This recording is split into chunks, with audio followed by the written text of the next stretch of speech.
Olá, Câmara Notícia no Ar, edição de 21 de novembro de 2022. Hoje é o Dia da Filosofia e o Dia Mundial da Televisão.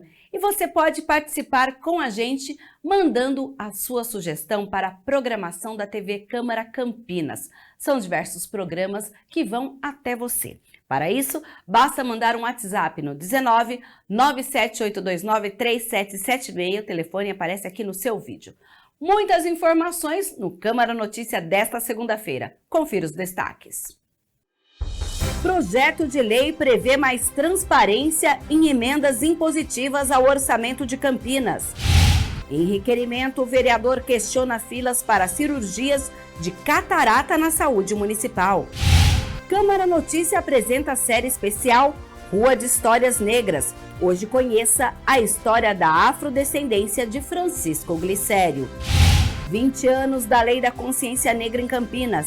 Um bate-papo com o ex-vereador, autor da lei, que faz uma reflexão sobre a data comemorativa.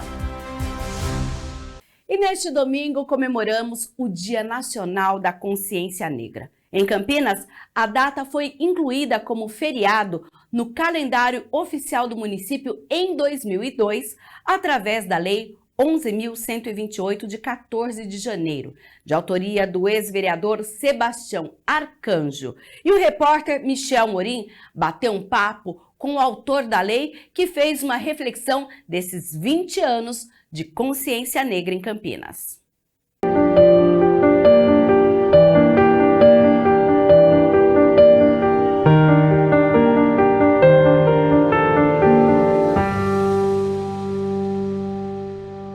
A Lei 11.128, de 14 de janeiro, completou 20 anos e é uma reflexão, né? Naquela época, quando o senhor colocou essa proposta, e formatou essa matéria, o que o senhor pensava? Essa lei, na verdade, ela surge de uma necessidade histórica, né? Nós estávamos refletindo, debatendo no interior do movimento, primeiro, se era necessário ou não ter uma lei e se era necessário, além da lei, ter um feriado municipal. A ideia é que nós pudéssemos, de baixo para cima, promover um processo de reflexão no país como um todo. São mais de 5 mil municípios no Brasil. Hoje nós temos mais de 1.000 municípios que são feriados municipais no dia 20 de novembro. O primeiro município foi a cidade do Rio de Janeiro, aqui na região metropolitana de Campinas, Hortolândia, e depois Campinas. E a ideia de Campinas, ela também tem um sentido histórico, porque como Campinas foi a última cidade do Brasil a reconhecer oficialmente a abolição da escravidão, a ideia é que Campinas poderia arrombar outras portas por esse Brasil afora. Então foi um trabalho árduo. Nós contamos com muita colaboração da equipe técnica, dos consultores legislativos, dos profissionais da Câmara de Vereadores, que possibilitaram para nós um entendimento primeiro sobre os aspectos da legalidade dos feriados municipais. Depois nós fomos buscar um parecer do ministro Marco Aurélio de Mello, no Supremo Tribunal Federal, porque havia esse questionamento da legalidade ou não dos feriados municipais, E quando nós buscamos esse entendimento do Supremo Tribunal Federal, a Câmara de Campinas, de certa maneira, ela estabeleceu um marco histórico nas legislações municipais estaduais dos feriados, porque com esse parecer nós não só conseguimos a aprovação do feriado aqui em Campinas, mas abrimos de certa maneira as possibilidades para que hoje no Brasil mais de 1.000 municípios nós tenhamos feriados municipais no dia 20 de novembro, dia da Consciência Negra, e nós tenhamos também várias unidades estaduais da federação, assim como Rio de Janeiro, Alagoas, que são feriados estaduais. E nós estamos, de certa maneira, bastante otimistas para que nós possamos aprovar também um projeto de lei no Congresso Nacional para instituir o dia 20 de novembro como feriado nacional, para fazer não só homenagem ao que significou a existência, a resistência do Quilombo de Palmares, Zumbi, Dandara e todos aqueles lutadores pela liberdade, lutadoras pela liberdade, mas para provocar também essa reflexão. que era o sentido dessa legislação. Queria que o senhor fizesse uma comparação, né? Lá atrás, quando foi colocada essa proposta e depois, posteriormente, virou lei, ainda há muito questionamento nos dias atuais. Lá atrás existia questionamentos. Olha, nós estávamos ontem, dia 20, de certa maneira celebrando, marchando, com várias atividades. Aproveito para agradecer aí vários vereadores que acompanharam as atividades, a solenidade de entrega de méritos do Zumbi dos Palmares, a própria prefeitura, o prefeito Dário esteve presente, toda a sua equipe de secretários, né, diversos secretários acompanharam aqui, em particular o secretário de Cultura, e nós buscávamos fazer essa reflexão na perspectiva de que esses instrumentos legais, não só o feriado, mas outras políticas públicas, pudessem ajudar a gente a melhorar as condições de oferecer mais igualdade de oportunidades e também enfrentar o tema do racismo, como dizia Nelson Mandela, ninguém nasce racista. As pessoas tornam-se racistas e, portanto, tem que ter um processo pedagógico, educacional, que possibilite não só fazer essa reflexão no dia 20 de novembro, mas durante todo o ano estabelecer um conjunto de política pública, sobretudo no campo da educação. E por isso Campinas também foi pioneira, a Câmara Municipal de Campinas, aliás, é pioneira em legislação de promoção da igualdade, de ações afirmativas, de combate a toda a forma de discriminação, para que a gente pudesse, então, pensar uma educação inclusiva, né, que combatesse a discriminação. Mas, infelizmente, de lá para cá, passaram-se 20 anos, e o que nós estamos acompanhando no Brasil e no mundo é um recrudescimento dos casos de violência policial, violência racial, de discriminação, de feminicídio, enfim.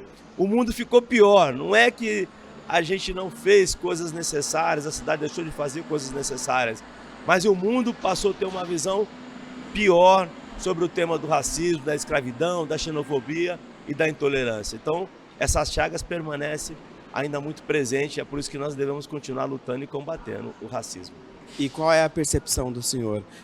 Hoje tem muitos casos denunciados, as pessoas estão mais conscientes e levando, né, denunciando, ou não? Está crescendo mesmo os casos? De lá para cá, o que mudou positivamente também, né? Foram que nós constituímos instrumentos, né, na administração pública, nos tribunais, nos ministérios públicos. Nós tivemos, portanto, uma sociedade muito mais ativa e vigilante, a própria imprensa, os veículos de comunicação. Então, por exemplo, aqui em Campinas nós temos, né, a CEPIR, que é a coordenação que promove ações de promoção da igualdade, políticas públicas. Nós temos um Ministério Público aqui muito atuante nos casos de discriminação, várias parcerias com o Ministério Público do Trabalho, o combate ao trabalho escravo, ao trabalho análogo ao trabalho escravo, no Ministério Público do Trabalho, o 15º Tribunal aqui na nossa região.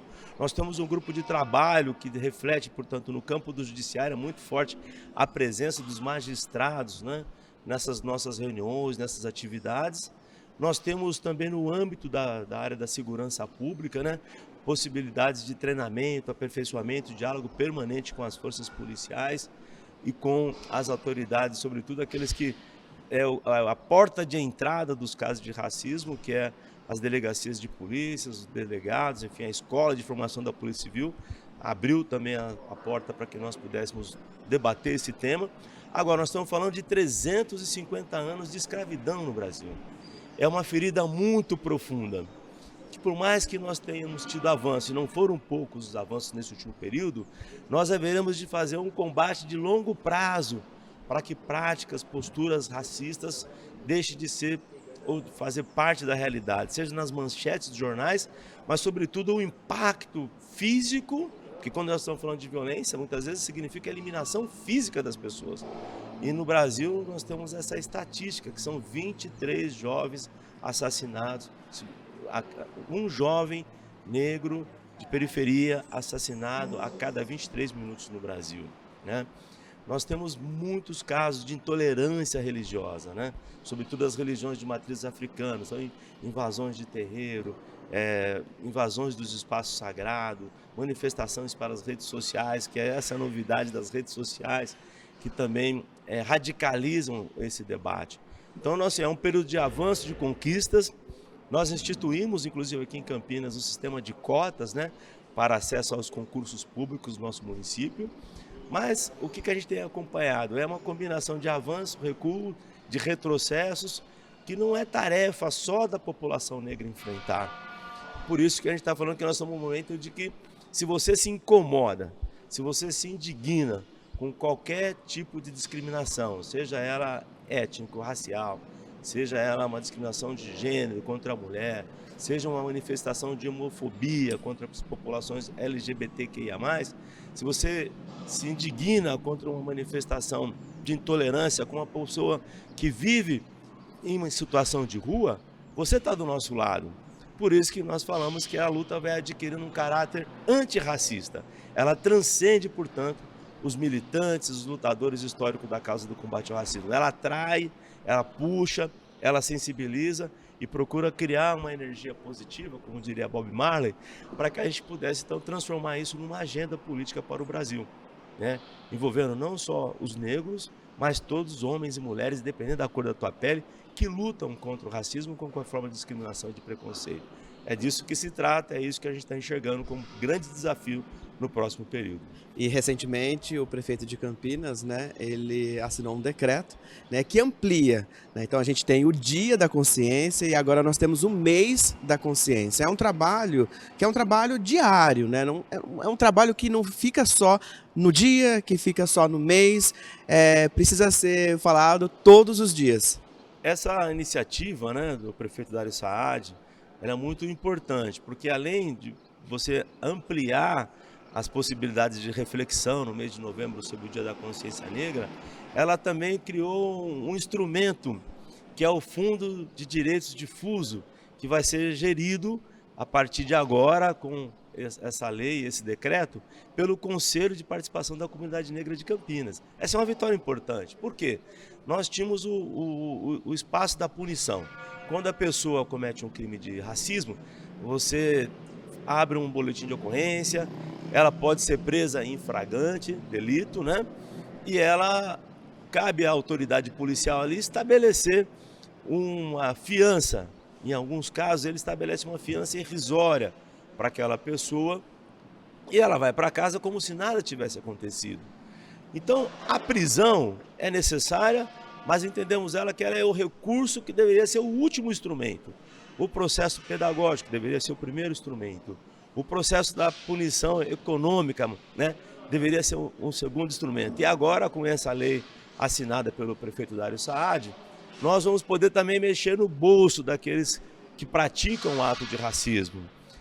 Seja um ato de racismo individual, seja coletivo, seja praticado dentro de um estabelecimento, ou seja, aqueles estabelecimentos que não coíbem manifestações de intolerância, de racismo, também poderão ser punidos na forma da lei.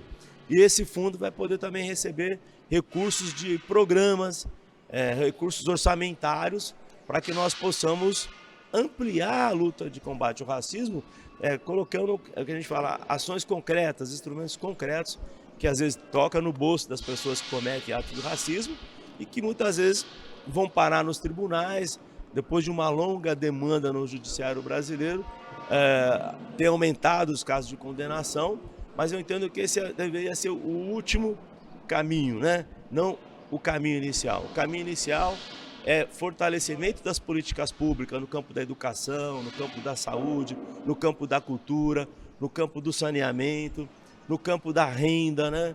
Os números que o IBGE nos trouxe nesse mês de novembro, o mês da consciência negra, são números assustadores.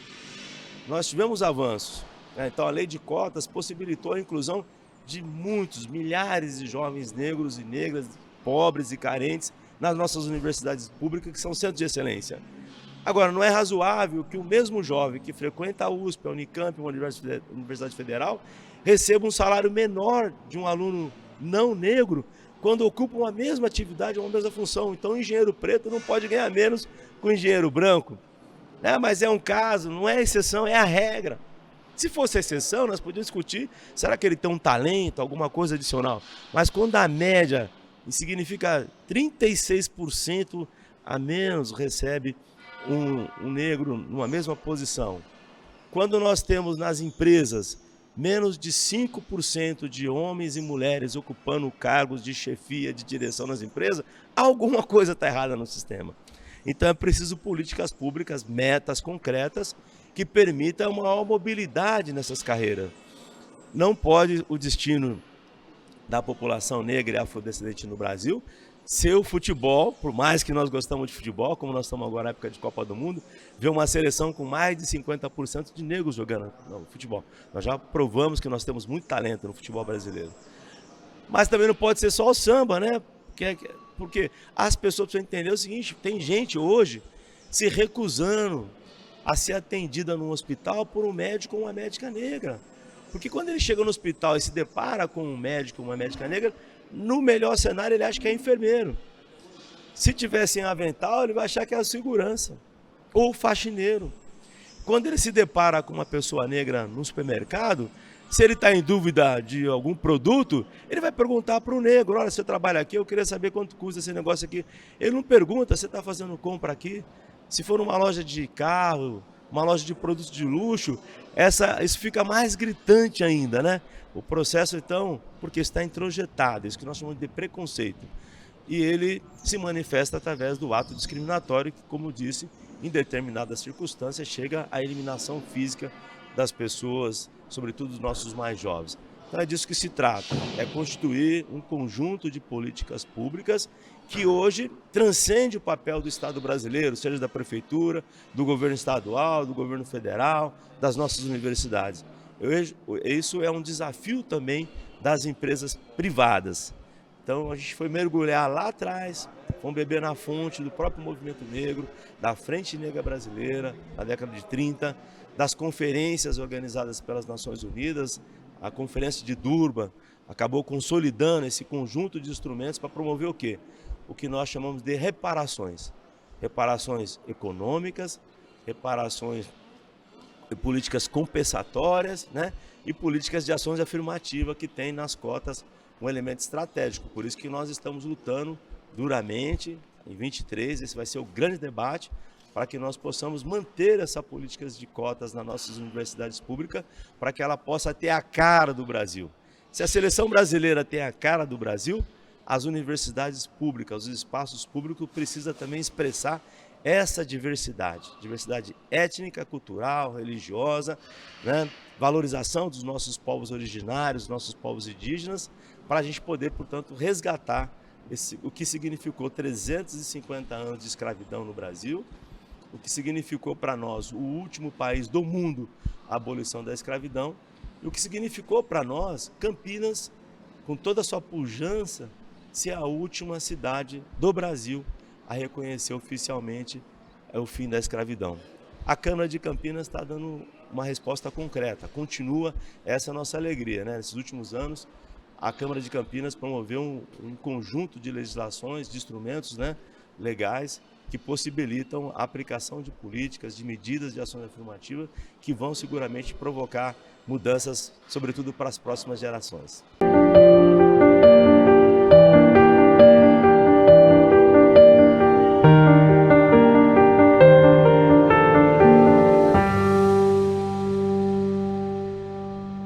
Hora das notícias da metrópole, última semana de novembro. E olha aí, ainda tem muita atividade no mês da consciência negra, promovidas pela Secretaria de Cultura e Turismo. Confira agora os detalhes de local que ganhou atenção especial neste mês. Novembro teve uma programação intensa para celebrar o mês da consciência negra. Nesta última semana, ainda dá tempo de conferir algumas atividades, como nos conta Alexandra Caprioli, secretária de Cultura do município. Uma das coisas que a gente vai ter no final de semana, dia 26 e 27, é a virada afrocultural, que na verdade ela é feita em parceria com a Margem Cultural e a Secretaria de Cultura e Turismo, onde muitos artistas participaram de chamamentos em várias áreas, e a gente vai ter uma programação intensa na Estação Cultura nos 2 dias, no sábado e no domingo, e vale a pena, porque a gente vai ter todas as manifestações artísticas, todas ligadas com a cultura afro, né, a valorização. Então é muito importante, porque foram artistas selecionados através de um edital pela Margem Cultural e com nossa parceria. Uma ação realizada durante o mês de novembro foi dar notoriedade para um espaço muito especial que celebra a memória afro-brasileira. Se trata do Instituto Cultural Babatology, fundado em 1999, que tem um enorme acervo com mais de 10 mil peças, entre esculturas, máscaras, quadros e adereços, todas de vários países do continente africano. Porque eu acho que é um patrimônio que ele foi, na verdade, coletado por muitos anos, mas ele é para as pessoas estarem visitando, conhecendo as escolas, né? Acho que tem todo um conteúdo aqui riquíssimo e que até então precisa ganhar visibilidade e importância. Então, a gente convida mesmo a cidade para achar e descobrir esse recanto aqui de patrimônio cultural e conectado com todos os povos africanos, né? Isso aqui é riquíssimo e a gente fica muito orgulhoso por poder desenvolver essas parcerias. A gente sabe que novembro é um mês de celebrações, mas a gente tem que acreditar que a gente tem que passar o ano inteiro pensando em ações antirracistas, em ações de valorização dessa cultura que está tão enraizada dentro de qualquer brasileiro. Localizado no Jardim São Vicente, o Instituto Cultural Babatology é comandado pelo Babalorixá Tology, que ao longo da vida reuniu diversas peças de várias culturas e ritos de matrizes africanas. Nós começamos com a comunidade tradicional terreiro, Eleicinho-Gulacaio-Chimolé.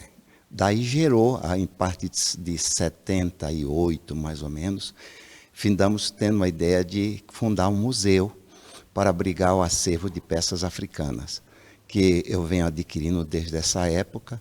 E já em próximo de 2000, nós tínhamos uma quantidade que era uma das maiores do Brasil em peças africanas. Andréa Mendes, que faz parte do Conselho Municipal de Política Cultural de Campinas, ressaltou a importância do Instituto. Infelizmente, assim como a maioria dos espaços de cultura negra, não tem o reconhecimento devido, né? Então, os atravessamentos da memória preta na cidade, ele fica em um lugar de invisibilidade. Então, olhar para esse espaço, olhar para esse acervo, que bebe de fonte das múltiplas Áfricas, né? Pensando que esse continente tem mais de 55 países e mais de 3 mil etnias. Então, é de se considerar que nós temos vasto alimento para entender a identidade preta na cidade de Campinas. Para Gabriel Rapace, diretor de cultura, é fundamental reconhecer o papel do povo negro no desenvolvimento do Brasil e, especificamente, na cidade de Campinas. Campinas tem, na sua formação, uma presença muito marcante da população negra em diversos momentos históricos. Tanto no momento em que ela foi escravizada, raptada e trazida para cá, e que contribuiu para a formação da riqueza dessa cidade, mas também nos outros momentos, no momento de industrialização, em que a população negra continuou vindo para a cidade, continuou tendo uma participação importante na quantidade de pessoas que a gente tem na cidade, na formação da nossa cultura, desde os primórdios da industrialização, no período em que Campinas era uma cidade eminentemente ferroviária, no período cafeeiro, então sempre houve a participação da população negra. E nessa semana, o Câmara Notícia, dentro do mês da consciência negra, traz aí uma série com 5 reportagens sobre personalidades e fatos ligados à comunidade negra que dão nome a ruas e logradouros. Você sabia que Francisco Glicério era negro? Na primeira reportagem da série, conheça um pouco da história do político campineiro que dá nome a logradouros, mas que pouca gente conhece a sua afrodescendência.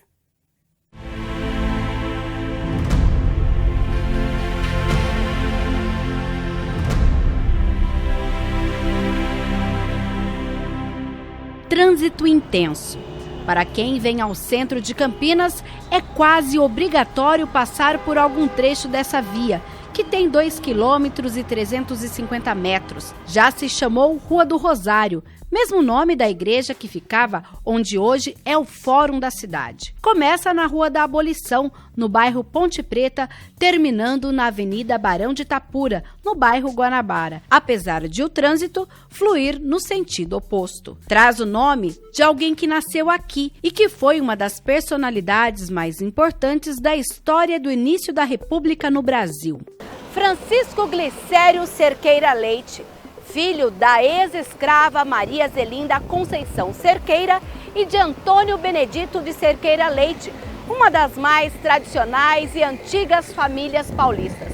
É ele quem dá o nome à principal avenida que corta o centro da cidade, mas que durante a história pouco se tem registros da afrodescendência do ilustre campineiro. É o que constatou a pesquisa da doutora em urbanismo intitulada O Projeto Ruas de Histórias Negras e a Representação da Matriz Africana em Campinas, a disputa do território urbano, um estudo de caso. A antiga rua recebeu o novo nome em 1889, uma homenagem dos vereadores campineiros Dr. Salvador Leite de Camargo Penteado e Antônio Álvaro de Souza Camargo, na sessão de 25 de novembro daquele ano. Muitos nomes de personagens negros estão dados em ruas da periferia da cidade. Quanto mais afastado o bairro, mais nomes identitários tem. Ao mesmo tempo, quando esses nomes ganham as centralidades, como a maior avenida que nós temos aqui de representação, né, de manifestação, que é a Francisco Glicério, ela perde a pretitude. Nós fizemos uma pesquisa de rua, por exemplo, pesquisamos mais de 5.000 pessoas para a pesquisa, perguntando: você conheceu o Francisco Glicério? O que você imagina que ele fosse, né? E como ele era? E dava menos de 1% da pesquisa reconhecia Francisco Glicério quanto um personagem negro. A maioria das pessoas, Francisco Glicério poderia ter sido um barão, poderia ser qualquer coisa, menos um homem negro. Hoje, uma placa que fica em frente à Praça do Fórum traz a identificação da descendência de Glicério, mas o personagem ainda tem essa parte de sua história pouco conhecida. Em Campinas, uma escola estadual recebe seu nome. Na parede, uma foto do patrono, mas apenas recentemente, o fato do político brasileiro ser negro é que veio à tona na comunidade escolar. Para mim foi uma surpresa. Sou moradora de Campinas há muitos anos e logo que assumi a direção aqui da escola, como costume, eu fui pesquisar o patrono, quem foi, o que ele fez, tudo mais. E comecei a pesquisar e descobri que ele era uma personalidade ilustre da cidade e era negro. E isso foi muito interessante, eu não sabia disso. Depois nós até desenvolvemos um projeto valorizando as personalidades negras da cidade de Campinas. A escola foi o primeiro grupo escolar de Campinas, criado em 1897, período no qual a educação pública passava a assumir um lugar fundamental na estrutura da recém-criada República Brasileira. Coincidência ou não, o fundo do prédio dá de frente com o Largo São Benedito, um lugar importante para a comunidade negra da cidade. A diretora lembra que a constatação também surpreendeu os alunos, o que rendeu uma identidade visual na entrada dos 2 portões da unidade escolar. Eles ficaram muito surpresos também, se sentiram valorizados em saber que o patrono da escola que eles estudavam era uma personalidade negra. E eu acho que foi um trabalho muito bacana. Nós fizemos esse projeto aqui em 2019 e que nós trabalhamos bastante com os alunos. Se ele conseguiu, por que não vocês também não vão conseguir? Né? Então, porque às vezes mas negro, eles mesmos, né? Eu sou negro, para mim é mais difícil, tudo mais. Então a gente sempre trabalha, não, pera um pouquinho, o nosso patrono ele era negro e olha a importância, ele dá nome à avenida principal da cidade, dá nome à nossa escola. Então, todos têm condições de conseguir. Então a gente trabalha muito valorizando realmente o fato de ser negro e ter conseguido um destaque importante na nossa cidade. Os alunos participaram, ajudaram também a fazer essa grafitagem e fizeram questão de colocar que ele era negro. Isso foi muito bacana. Inclusive, a gente percebe que uma dessas grafitagens é bem próxima ao trânsito, ao ponto de ônibus. Já ouviu alguma conversa das pessoas? Nossa, é isso mesmo? Como é essa recepção das pessoas que passam por aqui? Olha, é muito interessante, porque às vezes você está no Glicério, eu não sabia que ele era negro, eu fiquei sabendo justamente porque o meu ônibus passou, porque eu vi, isso foi muito, muito gostoso para a gente que trabalha aqui e tudo mais. Em uma sala da biblioteca da Câmara Municipal, a história de Campinas desde a sua formação. São documentos tombados como patrimônio histórico-cultural pelo CONDEPAC e que são objetos de um termo de ajustamento de conduta junto ao Ministério Público do Estado para a preservação. Nos livros, A Posse de Francisco Glicério em 1881, a ata de uma sessão plenária em que o abolicionista se posicionou justamente a respeito da nomenclatura de uma praça que foi cenário de castigos aos negros escravizados na cidade. Glicério, que foi empossado em 7 de janeiro de 81 para servir até o quadriênio de 1884, teve esse embate na sessão de 1882, quando o colega Dr. Ricardo fez a indicação para que o atual Largo das Andorinhas mudasse de nome. Na ocasião, o livro de ata registrou: verso da folha 65. O senhor Dr. Ricardo apresentou a seguinte indicação: indico que o pequeno largo, quase fronteando o mercado, situado entre as seções da Rua do Caracol e da América, que outrora foi chamado Largo de Carlos Gomes, seja restituída sua designação primitiva e histórica de Largo de Pelourinho. Submetida à discussão, os senhores vereadores geralmente se manifestaram contra a indicação, que traz recordações desagradáveis, propondo o senhor Francisco Glicério que se desse antes o nome que está de acordo com as aspirações da época, de Largo da Liberdade. Posta a votos, foi a primeira rejeitada, contra o voto do senhor Dr. Ricardo, sendo aprovada a emenda do senhor Francisco Glicério. Apesar da previsão daquela vereança ir até 84, em 7 de janeiro de 1883,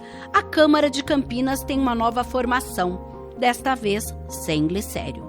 Nos registros históricos, o abolicionista e republicano ganha destaque na Primeira República, que começou em 1889, com o fim do imperialismo no país. Retratos do republicano fazem parte do patrimônio do Legislativo em imagens. Se pegar uma foto de Francisco Glicério, para a gente conseguir aquela foto, que tem uma foto na sala do presidente da Câmara, Francisco Glicério sentado no Largo do Rosário engraxando sapato. Quando você vai procurar Francisco Glicério, ele tem a pele branca, barba branca, é tudo aí. Você tem que procurar lá aquela dele de afrodescendente.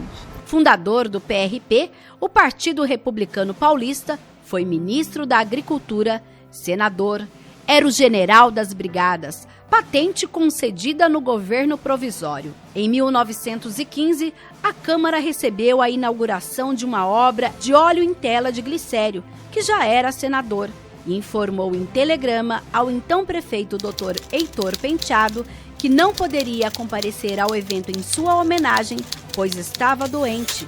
Tudo documentado no livro. Na obra, um homem branco, bem diferente das fotos originais do campineiro. Quando um nome é reconhecido e posto numa área central de reconhecimento, ela passa também por um processo de embranquecimento e aí, de novo, um apagamento. Então, lutar por nossas representatividades, sejam na partir das identidades, dos personagens, dos territórios e das memórias, perpassa um constante repor de um conjunto de informações que faz com que, dentro da estrutura do racismo, ela sofra apagamento a todo momento. Francisco Glicério morreu em 1916. 5 anos depois, a Câmara Municipal construiu um monumento em sua homenagem no Cemitério da Saudade, antigo cemitério do Fundão. História de um afrodescendente campineiro que muito contribuiu com o Brasil. Ele não escondia suas origens. ele não escondia, Carlos Gomes não escondia, os irmãos Rebouças não escondiam. Precisaria ser mais divulgado. Inclusive, quando eu fui fazer a pesquisa, eu verifiquei que em poucos lugares mencionava que ele era negro, que a mãe dele foi uma ex-escrava, tudo mais. E aí eu fui pesquisando que confirmou realmente o fato dele ser negro. E isso foi assim muito gratificante.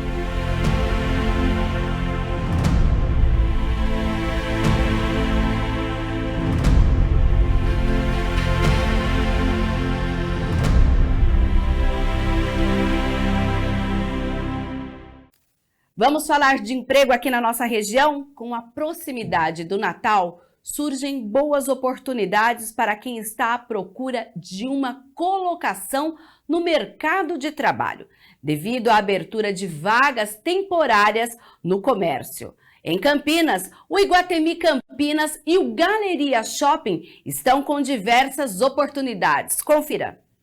Os dois shoppings devem abrir cerca de 2.000 vagas extras para o período natalino. Tanto no Galeria Shopping quanto no Iguatemi Campinas, há oportunidades para diversas funções, como vendedores, empacotadores, operadores de caixa e estoquistas. E são grandes as possibilidades de efetivação nas funções. No Iguatemi Campinas, os interessados devem entregar o currículo pessoalmente na Associação de Lojistas, localizada no 3º piso, com acesso pelo P5 da torre de estacionamento, ou acessar o site da instituição e fazer o cadastro online. Já quem quiser tentar uma vaga no Galeria Shopping deverá entregar o currículo na administração do empreendimento, localizada no 2º piso, próximo à praça de alimentação, ou enviar diretamente para o e-mail da Associação de Lojistas, associação.galeria@gmail.com. E aí vão algumas dicas para quem busca uma vaga. Preparar um bom currículo, porque é a informação que será compartilhada com o entrevistador. Boa apresentação pessoal do ponto de vista do vestuário, pois no varejo o contato humano é muito frequente, então a imagem a ser transmitida em termos de postura e vestuário será avaliada no processo seletivo.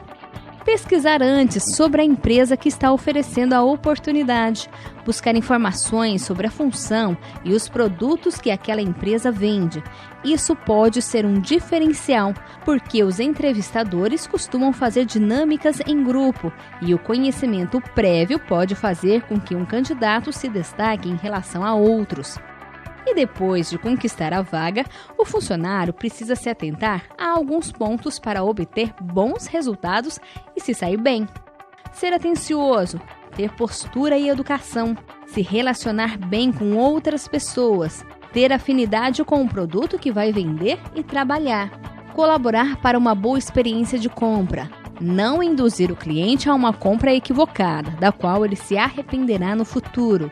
Compreender que atingir a meta vai ser consequência de um bom atendimento. E a Sanasa informa que fará o serviço de capeamento de redes. Para isso, será necessário interromper o fornecimento de água nesta terça-feira, das 8 da manhã às 5 da tarde, lá no Jardim Novo Campos Elíseos 3. Em outra região da cidade, a Sanasa fará o serviço de interligação de rede entre reservatórios. Para isso, será necessário interromper o fornecimento no mesmo período, no Village Campinas, Chácaras Leandro e no Vale das Garças, das 8 da manhã às 5 da tarde. A Sanasa recomenda aos moradores que façam a reserva antecipada ao período para que não falte água nessa terça-feira. E agora vamos às notícias do Legislativo. Vamos falar primeiro de um projeto protocolado, porque o vereador Marcelo Silva protocolou uma proposta que obriga as escolas a terem o aparelho desfibrilador e funcionários capacitados para operar o equipamento. O projeto de lei é de autoria do vereador Marcelo Silva e obriga os estabelecimentos de ensino públicos e privados a manterem aparelho desfibrilador externo automático. Mais uma vez, a gente é muito atento a tudo que nos chega pelas redes sociais. Me ative a esse caso que aconteceu em Campinas, de um adolescente que infelizmente faleceu na escola de uma parada cardiorrespiratória. E aí a pessoa, o município me procurou dizendo que realmente nas escolas não tinha. Eu falei, puxa, é verdade, né? Às vezes nós precisamos de uma tragédia para conseguir, entre aspas, tentar dar uma solução. Eu dou alguns exemplos. Antigamente, nos jogos de futebol não se tinham ambulâncias. Olha que loucura.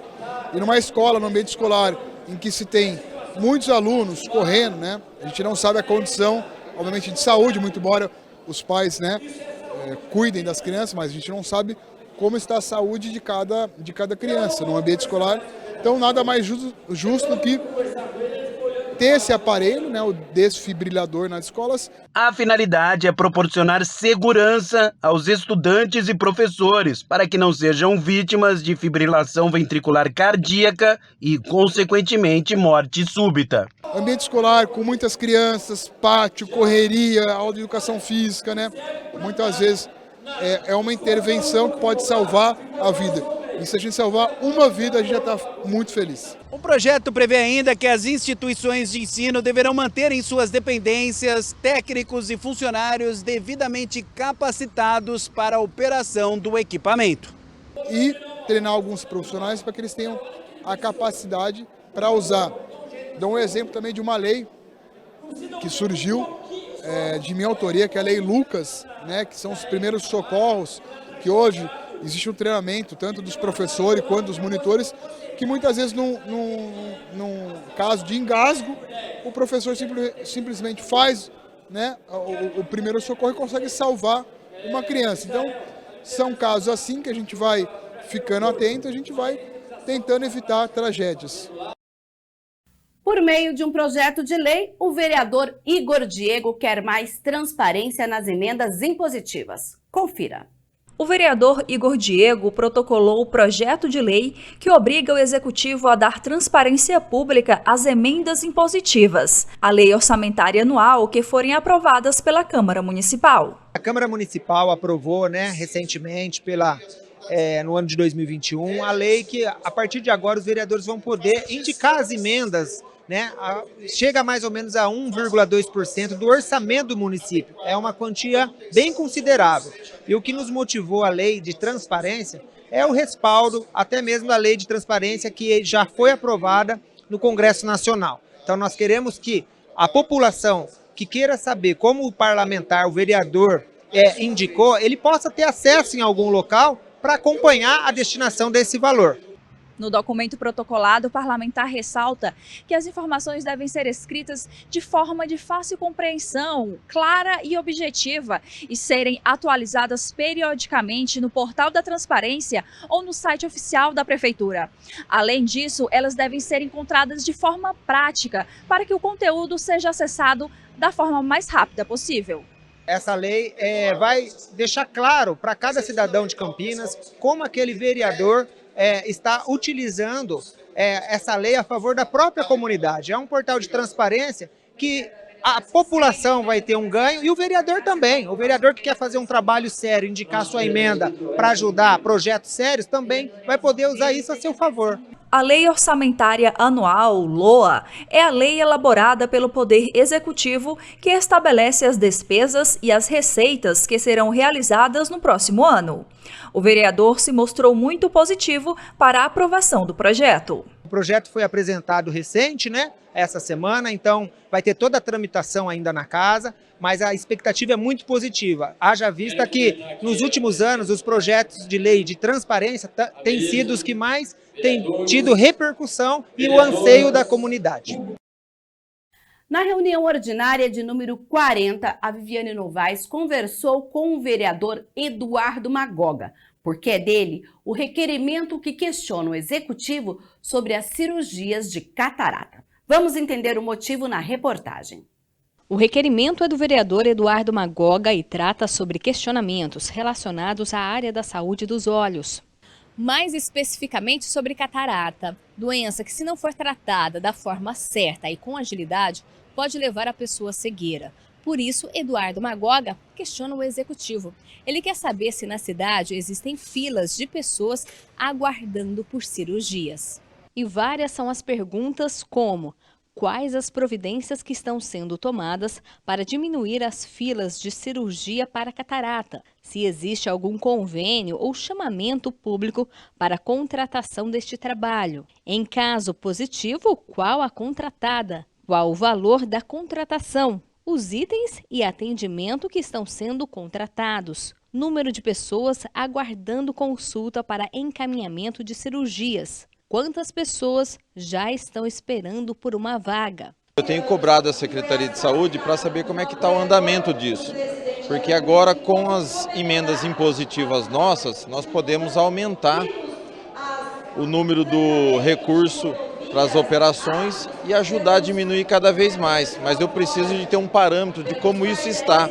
Se a fila aumentou, se ela diminuiu, se já foi feito algum convênio, o requerimento é nesse sentido. A partir do ano que vem, cada parlamentar vai poder destinar verba para a área de interesse por meio das emendas impositivas à lei orçamentária anual, no limite de 1,2% da receita corrente líquida do município.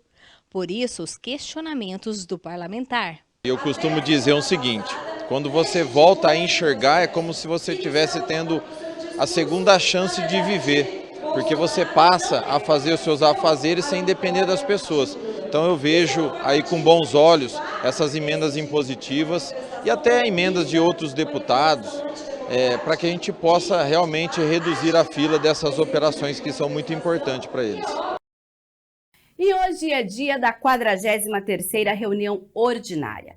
Dentre os 11 projetos desta noite, está na pauta o orçamento da cidade de Campinas para 2023, que será votado em primeira análise. Também chamada de Lei Orçamentária Anual, a proposta prevê inicialmente um total de 8,9 bilhões de reais em investimentos do poder público no ano que vem. Os maiores valores previstos são para as áreas de saúde e educação, que são 2 bilhões e 1,8 respectivamente. Vale lembrar que o orçamento foi discutido em audiência pública na Câmara na noite de 10 de novembro, com participação relevante da população em mais de 4 horas de debate. Sendo aprovada em primeira análise, hoje a proposta deve regimentalmente ficar fora de pauta das 2 reuniões ordinárias seguintes. Neste período é que serão apresentadas as emendas dos parlamentares, entre elas as emendas impositivas. Por meio delas, cada um dos 33 vereadores terá o direito de destinar aproximadamente 2,6 milhões de reais em propostas de própria autoria, sendo que deste montante, metade deverá obrigatoriamente ir para a saúde. Já com as emendas, o orçamento poderá ser analisado e votado em definitivo a partir do dia 30 de novembro. E a pauta completa está lá no site campinas.sp.leg.br. A reunião de hoje começa às 6 horas da tarde, lá no Teatro Bento Quirino, com entrada pela Rua Lusitana, 1555, no centro de Campinas. Você também não pode ir até o teatro? Assista aqui com a gente. Canal 4 da NET, 11.3 pela TV Digital, 9 da Vivo Fibra, ou ainda no site da Câmara de Campinas e também no facebook.com/TV Câmara Campinas e ainda no Facebook da Câmara Campinas e ainda no youtube.com/TV Câmara Campinas. Vamos falar um pouquinho agora sobre educação, porque hoje o quadro De Olho na Educação vai mostrar a coleção de livros Black Power, que apresenta biografias de personalidades negras que marcaram época e se tornaram inspiração e exemplo para as novas gerações.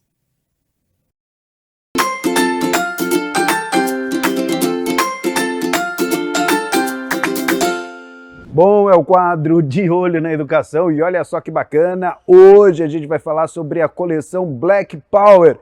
Por isso eu estou aqui com o jornalista Francisco para bater um papo conosco, vai falar a respeito, né, de vários livros, enfim, da coleção. Primeiramente, muito obrigado, Francisco, por atender a nossa reportagem aqui no quadro De Olho na Educação. Eu que agradeço o convite, é sempre bom falar sobre educação e principalmente sobre educação antirracista. Bom, inclusive a gente estava conversando antes, né, Francisco Lima Neto, o nome do meu filho, Francisco, né? E você falou que veio de geração para geração, né? Meu avô, meu pai, todo mundo Francisco. Que legal, que legal. Bom, vamos lá, vamos falar um pouco a respeito da coleção para o pessoal entender direitinho como funciona. Por favor, Francisco. Assim, a coleção Black Power, ela nasceu em 2019. Tá.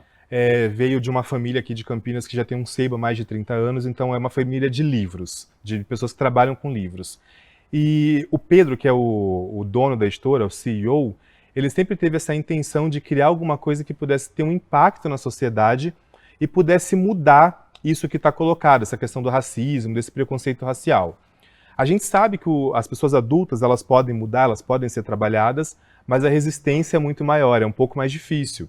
Só que na educação, se a gente pega as crianças desde muito cedo, desde pequeno, e já educa da forma correta, a gente não precisa ter esse trabalho depois de tentar transformar o adulto, a gente já faz esse trabalho na base. Então a coleção Black Power, ela nasceu para isso, para trazer personalidades negras que foram importantes para o Brasil e também para o mundo, e apresentar para esse público infanto-juvenil para que eles tenham referências, para que tenham autoestima, para que tenham em quem se espelhar.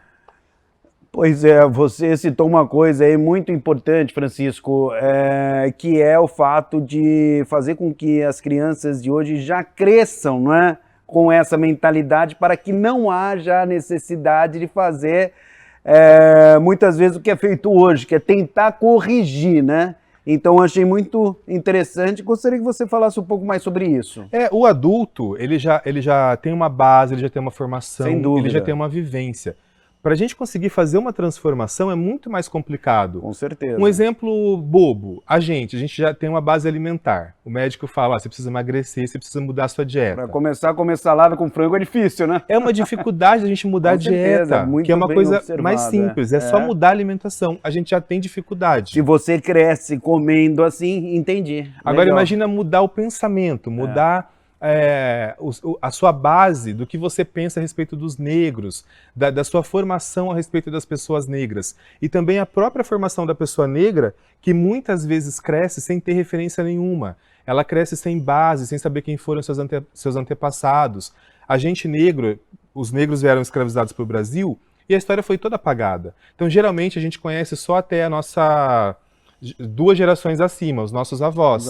Passou dos avós, a gente já não sabe. Já é mais complicado. Não sabe nome, não sabe de onde veio, de qual região da África veio. E isso tira muito da nossa personalidade, tira muito da nossa construção enquanto ser humano. Então a coleção ela vem para mostrar toda essa galera que veio antes da gente e que já luta para ter uma sociedade mais justa, que já lutava para fazer uma transformação desde muito antes da nossa chegada aqui. Bom, você, além de jornalista, é escritor também. E escreveu alguns livros, né? Vamos mostrar o primeiro deles aí para o pessoal de casa. Vamos, então o primeiro que nasceu foi a Laudelina de Campos Melo. Esse é o primeiro que você escreveu nessa coleção. Ele nasceu no primeiro semestre de 2021, tenho muito orgulho dele. Eu decidi escrever sobre a história de Laudelina porque foi uma mulher que ela passou os últimos 40 anos da vida dela em Campinas. Ela nasceu em Poços de Caldas em 1904. Ou seja, pouquíssimo tempo depois da abolição da escravatura, e veio de uma família de empregadas domésticas, e ela morou em São Paulo, morou em Santos também antes de vir para cá, e ela percebeu que essas mulheres domésticas, elas não tinham direitos, elas trabalhavam 20, 30, 40 anos na mesma casa de família, e quando ficavam velhas eram literalmente colocadas na rua e passavam a pedir esmola para sobreviver, porque não tinha nenhum tipo de benefício. Então ela começou a lutar desde a década de 30 para que essas mulheres tivessem um reconhecimento enquanto profissionais. Então, lá em Santos, ela criou a primeira associação dos domésticos, que ainda não existia sindicato, foi fechado na ditadura Vargas, mas ela continuou essa luta toda, ela militou pela educação dessas pessoas, que ela dizia que essas pessoas primeiro tinham que ter consciência de classe, saber quem elas eram, para depois elas conseguirem lutar por direitos. Então, ela sempre fez esse trabalho de conscientização também. E quando ela chegou em Campinas, no final da década de 40, ela encontrou ainda uma sociedade muito racista. Existia um apartheid aqui. Os negros, por exemplo, só podiam caminhar na parte interna das praças, enquanto os brancos caminhavam na parte externa, não podiam se misturar, não podiam entrar em restaurante, não podiam entrar em clubes. Então tem uma história interessante aqui em Campinas, que as meninas não podiam debutar, por exemplo, as negras. E ela criou um concurso chamado Pérola Negra, para que essas meninas pudessem ser apresentadas para a sociedade e participar. Foi algo tão gigantesco que esse evento aconteceu dentro do Teatro Municipal. E foi a primeira vez na história do Brasil que um evento de negros foi feito dentro de um teatro municipal. Foi tão fora da curva na época... Isso foi em Campinas? Isso foi em Campinas. E foi tão fora da curva que o vice-governador de estado na época, Porfírio da Paz, veio até Campinas para poder coroar essa pérola negra. E a revista O Cruzeiro veio para cá para cobrir esse concurso. A revista O Cruzeiro era a mais famosa da época, a mais importante, e veio para cá de tão fora da curva que era isso que ela tinha feito. Então ela lutava também por esses direitos das domésticas, mas também contra o apartheid, contra o machismo, contra tudo que estava estabelecido naquela época. Ela era uma mulher muito à frente do seu tempo. E graças à luta dela, na década de 70, finalmente o governo brasileiro estendeu os direitos das empregadas domésticas e elas tiveram direito à carteira assinada e à aposentadoria. Ainda que só em 2013, que foi feita a PEC das domésticas, que equiparou essa categoria a qualquer outra. Então aí teve direito a 13º, férias remuneradas, fundo de garantia por tempo de serviço e jornada de trabalho de 8 horas. Foi só em 2013, mas começou com a luta da Laudelina lá na década de 30. E eu falo com muito carinho dela, assim, esse meu primeiro livro, porque a minha mãe tem 8 irmãs. Todas são ou foram empregadas domésticas. Eu cresci junto com os filhos das patroas. Então, quando eu falo da Laudelina, eu estou falando da história da minha família. Estou falando da minha mãe, estou falando das minhas tias. Eu tenho uma avó que morreu esse ano com 84 anos. E ela foi doméstica até a última semana da vida dela. Ela trabalhou mais de 40 anos numa fazenda, numa casa de família. E ela trabalhou praticamente até os últimos dias dela. Então eu estou falando muito de dentro de casa. Tá emocionado, Francisco, né? Eu percebo até seus olhos aí porque lacrimejando, né? É a história do Brasil, né, praticamente. A história da Laudelina é a história do Brasil, formado de mão de obra preta e de mulheres negras com muita fibra. É a história da Laudelina, é a história do Brasil, praticamente. Como você disse, ela estava muito à frente do tempo, né? Porque essas lutas continuam hoje em dia, né, Francisco? Continuam. Então, hoje, evidentemente que a luta continua e vai continuar. Imagina naquela época, né? Então, quer dizer, é muito legal. Uma mulher, né, sem estudo, uma mulher negra, numa sociedade super preconceituosa, racista, e mais machista ainda do que é hoje, e ela conseguiu fazer tudo que ela fez, é muita coisa, é muita coisa. Como é o livro? Quantas páginas? É história? São 32 páginas. Braille também, né? Temos em Braille também, tem a versão em Braille. Então, a inclusão da inclusão. É a inclusão da inclusão, como a gente costuma falar. Tem essa versão que é não Braille e tem a versão em Braille e com as letras ampliadas, que é para quem tem baixa visão. Que legal. Todos os livros da coleção já estão assim, para que a gente possa contemplar todo esse público que tem direito a conhecer essas histórias, né? Então são 32 páginas, todas elas com bastante gravuras, né? A gente tem uma equipe de ilustradores muito boa. Então, onde a gente chega, a gente é elogiado primeiramente pelas ilustrações. Bacana mesmo, que são muito bem feitas. E para você ter ideia, a capa, eles conseguiram capturar muito a essência da Laudelina, que é essa visão altiva da vida, sabe? Esse olhar para o futuro. Eles conseguiram capturar muito bem a essência dela. Então é um livro do qual eu me orgulho muito. Esse é seu xodó, já percebi, Esse é meu xodó, né? não tem... Até porque tudo depois aconteceu a partir dele. Desse livro, sim, sem Então dúvida. foi ele que me abriu as portas para esse mundo literário, para poder trazer outras histórias, para chegar nas escolas, dar palestra, fazer roda de conversas com as crianças, poder mostrar quem são essas pessoas e poder falar um pouco sobre como a gente luta, né, contra o racismo, que ainda é muito presente. Em Campinas as crianças não tinham educação cultural, por exemplo. Ela criou, as crianças negras, ela criou a escola Santa Ifigênia de Bailados. Essa Santa Ifigênia é uma santa africana, da qual ela era devota. E aí ela trazia professores de São Paulo, porque aqui ninguém queria dar aula para os negrinhos, como eles chamavam. E ela trazia professores de São Paulo que vinham para Campinas pelo menos uma vez por semana para dar aula de balé, aula de piano, aula de dança para essas crianças negras. Então ela era muito livro, inteligente. Então, de fato, é realmente muito importante. É muito especial. Né? Especial. E esse aqui, Francisco? Então, esse é o Luiz Gama. Ele nasceu no segundo semestre de 2021 e ele foi lançado na Bienal do Livro do Rio de Janeiro em dezembro de 2021. Conta a história do abolicionista negro. Inclusive, tem uma passagem interessante, porque na história do Brasil nós temos vários abolicionistas. Só que esse aqui foi o único abolicionista que sentiu na pele a escravidão. Ele foi vendido pelo próprio pai quando ele tinha 7 anos como escravizado. O pai dele era descendente de portugueses, a mãe era uma mulher negra vinda da África. A mãe dele participou de várias das revoltas que tinham na Bahia, ele nasceu em Salvador. Então ela precisou fugir de lá, foi para o Rio de Janeiro nessa época, porque ela estava muito visada. Ele ficou com o pai, e o pai foi e vendeu ele como escravizado. E ele veio para Campinas, inclusive, para ser vendido para um fazendeiro daqui, mas quando o fazendeiro descobriu que ele era baiano, não quis. Exatamente porque os baianos tinham essa fama de serem muito agressivos, de não aceitarem a escravidão, eles sempre eram muito revoltosos. Então não quis. Ele foi morar na região do interior, ali em Limeira, e um estudante de Campinas que foi morar nessa fazenda acabou ensinando ele a ler e escrever, quando ele tinha 17 anos. E quando ele completou 18, ele conseguiu na justiça provar que ele tinha nascido livre e que a escravização dele era ilegal. E aí, nesse meio tempo, começou a luta dele no direito. Ele chegou a frequentar algumas aulas no Largo São Francisco, mas ele não podia se matricular porque ele era negro. Ele foi trabalhar com uma pessoa que era um cargo de inspetor da polícia, na época secretário de polícia, e esse moço era advogado e tinha uma biblioteca muito grande. Ele começou, autodidata, nessa biblioteca, a se instruir no direito. E aí ele começou a militar por essa causa. Então, ao longo da vida dele, ele conseguiu uma autorização especial, ele era chamado de rábula, que é o advogado sem a formação acadêmica, mas ele era muito inteligente. E ele conseguiu autorização especial para atuar nos tribunais de primeira instância. Então, em várias cidades do estado de São Paulo, ele conseguiu ir libertando os colegas dele, como ele chamava os irmãos dele, que também eram escravizados. Porque tinha uma lei, a partir de 1832, mais ou menos, que tornou ilegal o tráfico negreiro. Então, todo mundo que chegava no Brasil depois dessa época já era considerado livre. Só que é daí que vem aquela história de lei para inglês ver.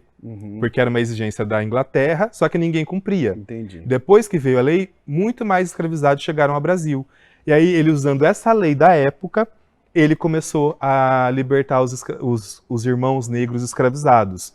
Então, ao longo da vida dele, ele libertou mais de 500 escravizados utilizando as leis que tinham na época, mesmo sem ter a formação acadêmica. Esse é um baita livro. Muito. Também foi jornalista, foi poeta, cronista, ele escreveu para vários jornais no Rio de Janeiro. Francisco? É na média de 32 páginas também, só que a gente vê... com ilustração. Também com as mesmas ilustrações, só que é a versão ampliada para quem tem baixa visão e em braille, né, traduzida para o braille. A editora fez uma parceria... Que legal isso, né, fazer... A editora fez uma parceria com a Fundação Dorina Novil para que houvesse essa tradução para o braille, então já está nas escolas também. Esses livros foram adotados pela Prefeitura de Campinas e já estão chegando em várias escolas da rede municipal. Ô Francisco, a entrevista tá tão boa que o tempo tá passando rápido, rapaz. Tem mais 2 livros aí que fazem parte da coleção que você separou pra gente, que não são seus, Isso. Mas eu gostaria que você falasse sobre eles também. É porque, infelizmente, o tempo é muito curto pra gente falar de todos, né? A coleção tá chegando, acho que quase em 50 livros agora. E tem mais um livro pintando por aí, né? Que a gente vai falar já já. Tem mas mais esses um. outros 2 quais são? Aí eu separei aqui, por exemplo, 2 personagens, como a gente falou de 2 brasileiros, eu separei 2 que não são brasileiros, que estão de fora. Então, um é o Nelson Mandela. Conhecidíssimo. Foi o primeiro negro presidente da África do Sul. Foi preso durante mais de 30 anos por conta do seu ativismo, né, contra aquele racismo e aquela separação que existia naquela sociedade. Mas o mais interessante é que nesse tempo que ele ficou na prisão, ele poderia ter se revoltado, ele poderia ter saído de lá querendo vingança. Não foi o que aconteceu. Pelo contrário, né, ele se instruiu bastante, saiu de lá com uma mensagem de paz, de unificação do país e de pacificação. E aí se tornou o primeiro presidente negro da África do Sul. Então a gente também tem a história dele aqui. E o outro é o pastor Martin Luther King, que também lutou muito nos Estados Unidos contra o apartheid, pelos direitos da população negra. Acabou sendo assassinado, mas ele sempre dizia que ele tinha um sonho, né? Tem uma frase muito famosa dele, I have a dream, que é aquela história de não ter uma sociedade tão dividida e que os filhos dele pudessem ser tratados e julgados a partir do seu caráter, não pela cor da pele. Então também foi uma pessoa muito importante para os direitos civis dos Estados Unidos, mas que acabou impactando o mundo como um todo, né? Então a gente tem alguns desses personagens que a gente apresenta, né, para esse público infanto-juvenil nas escolas. Bacana demais, realmente é uma coleção aí muito, muito interessante e, acima de tudo, muito importante. Bom, estava falando com o Francisco aqui que, não é, está preparando aí um lançamento, vem coisa nova por aí, mas a gente aqui no De Olho na Educação já vai antecipar para a galera que está ligada aqui no nosso quadro. Então, o que vem pela frente aí, Francisco? Tá chegando mais uma história nova de um homem chamado Hamilton Nack, que também era da África do Sul, viveu na época do Apartheid, e ele foi conhecido como cirurgião negro, né? Porque ele foi contratado pela pela Universidade da África do Sul, como jardineiro, como faxineiro, só que ele começou a ajudar na faculdade de medicina. Então ele segurava os animais que seriam utilizados nos estudos da faculdade de medicina, ele preparava aqueles animais para as aulas, e aí o professor foi vendo que ele tinha muito talento, ele começou a ajudar a aplicar anestesia, ele foi cada vez mais se inteirando desses processos da medicina. Só que ele não podia estudar medicina, obviamente, porque ele era negro, e também naquela época do Apartheid tinha uma lei que proibia os negros de tocarem sangue de brancos. Mas ainda assim, meio que por baixo dos panos, colocaram ele para trabalhar no laboratório. Então ele era contratado como faxineiro jardineiro, mas ele recebia um salário de técnico de laboratório, que era o salário mais alto que eles poderiam pagar para uma pessoa sem formação. E aí ele foi ajudando, ele foi criando algumas técnicas, ele deu aula para esses alunos de medicina, até que ele foi desenvolvendo técnica de transplante, tanto de fígado quanto de coração.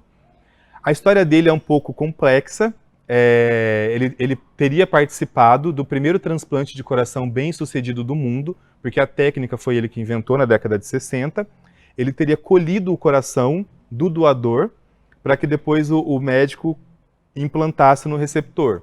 Só que não podia aparecer. Então essa história foi colocada por baixo dos panos. Tem gente que diz que ele não participou porque não tem um registro dele lá, mas obviamente que não teria porque não era podia. Proibido. Sim.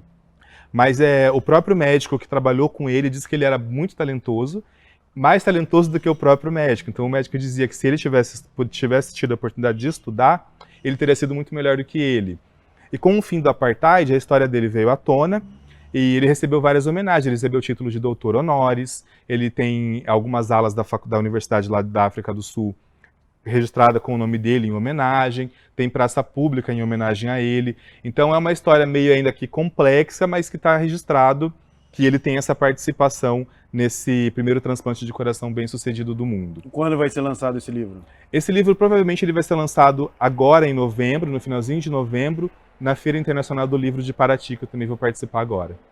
Legal, bacana. Então já rola aí essa expectativa, já, né, Francisco? Imagino que você deva estar numa ansiedade. Uma ansiedade uma ansiedade bem bacana. Grande, porque esse já é o meu 4º livro. Também faz parte da coleção Black Power. Também faz parte da coleção Black Power. É o 3º meu da coleção Black Power, mas é o 4º no total, porque nesse meio tempo eu também escrevi um sobre uma liderança indígena, que é já de uma outra coleção da editora. Ô Francisco, o pessoal que está em casa, imagino que muitos pais estejam acompanhando a gente, que é uma audiência do quadro aqui, o De Olho na Educação. Os pais acompanham muito esse quadro, vêm conversar conosco a respeito das entrevistas e tudo mais.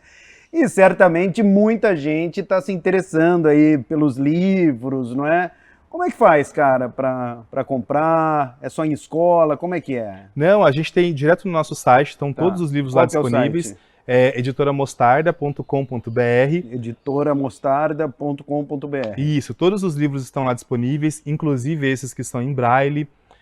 Tem livros de atividades, tem agenda, tem livro infantil, que esse aqui a gente fala que é para família, né, infanto juvenil, mas tem os infantis também, tem livro de colorir, tem muita coisa boa no site, é só acessar editoramostarda.com.br que está tudo lá.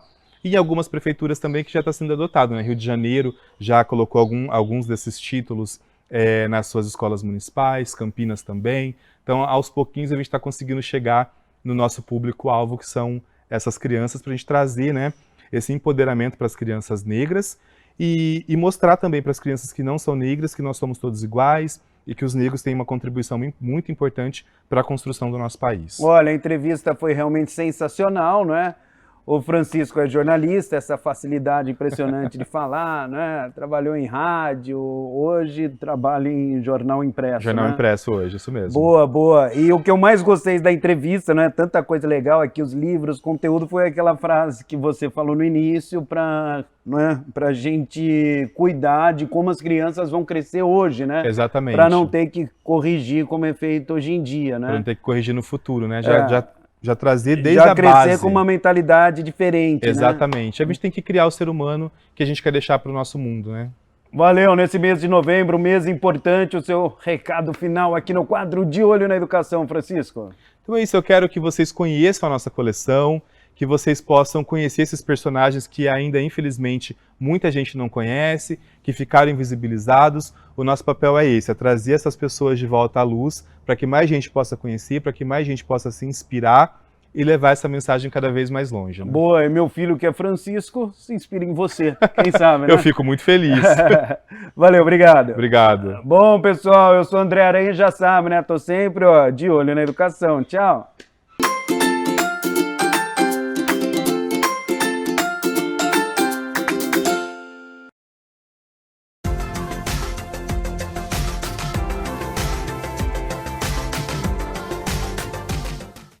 E hoje o dia amanheceu bem quente. Vamos ver como fica o tempo aqui em Campinas para esta terça-feira. Será que vai continuar quente assim? Será que vai esfriar? Olha só, de acordo com o CEPAGRE da Unicamp, a terça-feira terá temperatura máxima na marca dos 32 graus e a mínima de 20 graus, podendo ocorrer pancadas de chuvas.